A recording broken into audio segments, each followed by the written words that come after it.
တီကြီးဘလုံးမှပြန်လဲကျိုးဆိုပါတယ်ဆရာစောကနေမှုရဲ့တောက်တညာပိတ်အိပ်ပါဆိုတဲ့ပုံမြင်လေးကိုဖတ်ပြမှာပဲဖြစ်ပါတယ်တခါတော့ကကြွက်ကလေး၃កောင်ကအဆရှာထွက်ကြရင်အမောင်ကျသွားတယ်သူတို့ဟာတနေကုန်လျှောက်သွားပြီးလမ်းမသွားတဲ့အတွက်အိမ်ကိုပြန်မလာတတ်ကြဘူးအဲ့ဒီမှာသူတို့အိမ်ကြီးတစ်လုံးကိုတွေ့ရလို့တောက်ကျွန်တော်တို့ကိုတညာပိတ်အိပ်ပါတဲ့ဒါပေမဲ့အိမ်ထဲကဘာပြန်ထူးတမ်းမှမကြဘူးဒါပေမဲ့အိမ်ရဲ့တကားကပွင့်နေလို့သူတို့အိမ်ကြီးထဲဝင်သွားပြီးအိမ်ရထဲမှာဝင်အိတ်ကြတယ်တအောင်ကြတော့သူတို့တောက်ကျွန်တော်တို့ကိုတညာပိတ်အိပ်ပါဆိုတဲ့အတန်ကြားရပြီး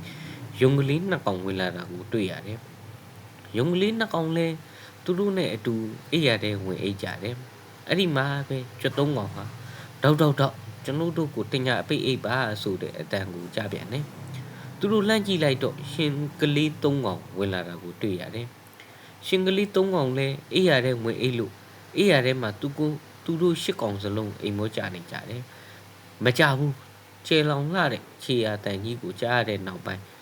ဘာမှအတန်မှမကြရတော့ဘူးအဲ့ဒီမှာတကားပွင့်လာပြီး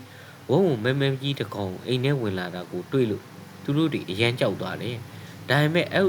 ဒီဝုန်းကြီးကသူတို့ကိုဘာမှမလုပ်ဘူးသူတို့ပြန်လာတဲ့အခါဝုန်းကြီးဟာချက်ထားတဲ့ထမင်းဟင်းများနဲ့ကြွက်ကလေးရုံကလေးနဲ့ရှင်ကလေးများနဲ့အတူတူစားတော့ကြကအိယာထဲဝင်သွားပြီးတခေါနဲ့အိမ်မောကျသွားတော့တဲ့ကွယ်ကျေးဇူးအများကြီးတင်ပါတယ်ဗျာ